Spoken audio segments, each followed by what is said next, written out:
Boa noite. Bom, a plataforma utilizada aqui para estar desenvolvendo o aplicativo foi o Flutter. Eu já havia mexido com React Native, então decidi aqui optar pelo Flutter, ver como é que funciona o ambiente, né? Como é que se instala e como é que cria a primeira aplicação.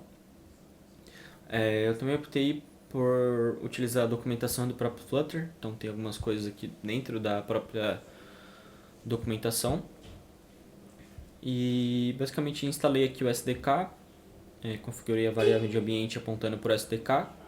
Rodei também o Flutter Doctor para estar vendo se minha máquina tinha algum problema com o Flutter, então ele detecta se está faltando alguma coisa. E no final também criei o Virtual Device com algumas configurações aqui que ele pede para conseguir rodar um aplicativo Flutter. Então ele pede para setar essa configuração aqui. E basicamente de configuração que foi isso. Também mexi aqui no Visual Studio, no Android Studio, e adicionei os plugins Flutter e o plugin Dart, que é a linguagem de programação utilizada pelo Flutter. Bom, a primeira criação de uma aplicação aqui,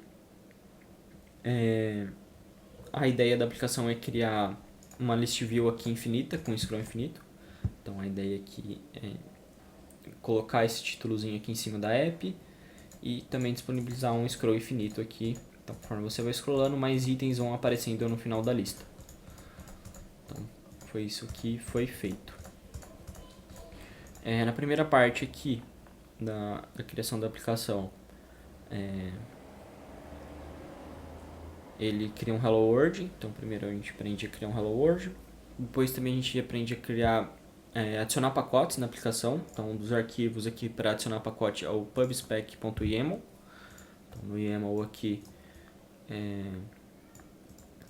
a gente adiciona o English Words. Ele ensina a importar também o pacote que foi criado. E também a gente, no caso desse pacote, ele gera palavras aleatórias, um par de palavras aleatórias. E no caso a gente formata ela para Pascal Case e aparecer com elas juntas e com as iniciais em maiúsculas, né? Então, print com P maiúsculo, smile com S maiúsculo. Exemplo.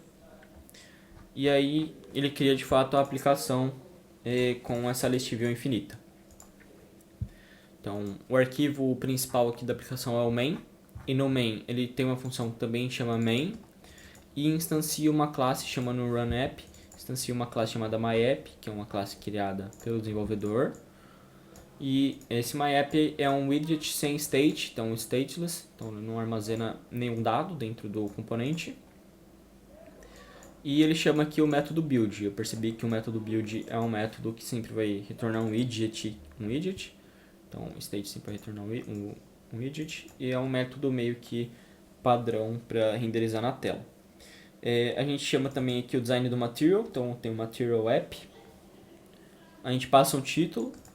E a gente fala qual que vai ser o entry point, né? O componente principal, o widget principal da nossa aplicação. Que no caso vai ser o handle words.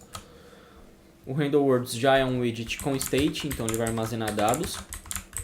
E o handle word aqui, ele vai chamar a função create state. Então tem essa função create state que vai chamar um outro componente chamado handle word state. E esse handle word state estende de states e armazena um handle words aqui, né? Tem a classe aqui genérica, o próprio handle words aqui, que é o widget. Aí a gente tem os nossos estados, que seria as nossas sugestões, né? Então, os suggestions aqui, que seria um array de par de palavras, né? Um array de word pair, que vai ser o array lá que vai estar aparecendo na list view. E também a gente tem um outro state aqui, que é um estilo para fonte. Um estilo para fonte desses itens aqui. Dentro da nossa classe HandleWordState, a gente tem um método build também, que vai chamar um outro componente chamado scaffold. E esse scaffold tem algumas opções para serem passadas aqui.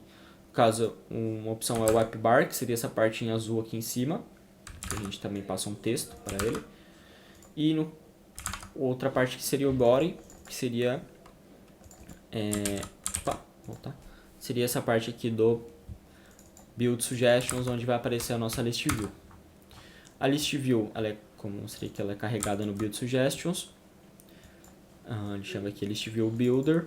E aqui dentro desse Builder a gente cria os itens da nossa List View. A gente passa um padding, um estilo para ela, seriam os espaçamentos aqui. E aí para cada item ele vai executar o método chamado Item Builder. Esse Item Builder a gente recebe um contexto e também um índice chamado de i. E aí nesse índice i a gente verifica, né? Se esse índice for ímpar, a gente carrega um risquinho aqui, então tem um risquinho, então, um traço. Se for par, a gente adiciona o texto. Então, se for par, a gente faz um build row. Esse build row recebe o suggestion no índice da lista, e o build row vai retornar um list tile, que seria esses itens, o próprio item, digamos, né? E aí ele também tem o title, que é um text, e a gente tem aqui um texto formado pelo índice do word pair, e o próprio pair aqui separado por um traço. Então a gente tem a interpolação aqui, criado com o Dart aqui, o Flutter. E a gente tem o próprio estilo, que foi um estado criado aqui em cima na linha 13. Beleza. E aí, para criar a questão do scroll infinito, a gente usa um esqueminha aqui, que quando o índice a ser renderizado, o índice da palavra a ser renderizado for igual ou maior ao tamanho do nosso array de sugestões, a gente adiciona mais 10 no array de sugestões aqui. A gente dá um suggestion.addAll e dá um take aqui para adicionar mais 10. E aí o que eu pude perceber é que a list view aqui ela é bem performática, porque a própria list view ela se encarrega de adicionar e retirar os itens da tela conforme a demanda, né? Então se eu scrollar aqui, como a gente pode perceber, tem aqui alguns logs aqui no console que estão sendo printados, conforme eu vou scrollando, alguns itens vão sendo encaixados e renderizados. Então isso é um ponto positivo que eu acabei percebendo do Flutter, né? Que ele vai fazendo as coisas sob demanda aqui e adicionando e removendo alguns itens da lista.